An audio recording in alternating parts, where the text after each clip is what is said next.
Eden Hazard replied brilliantly when asked if it was penalty. Arsenal and Chelsea played out a thrilling 2-2 draw on Wednesday night. After a goalless first half, the second period of the game sparked into life.Jack. Wilshere opened the scoring with a stunning strike. Though Chelsea went at the other end and leveled. Any of the main talking points. Image. Marcos Alonso made a 2-1 to the visitors before Bellerin went from villain to hero after grabbing a last-gasp goal courtesy of a superb effort.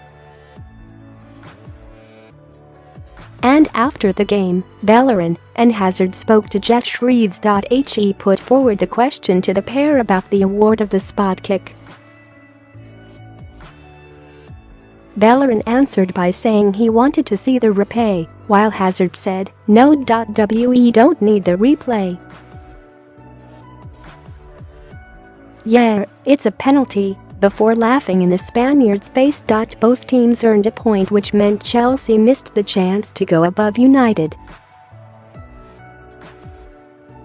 Chelsea are now 1 point off second-place United, while Arsenal stay in sixth with 39 points on the board, 1 point adrift of Spurs, and a further 5 points off Liverpool, who occupy the final Champions League spot.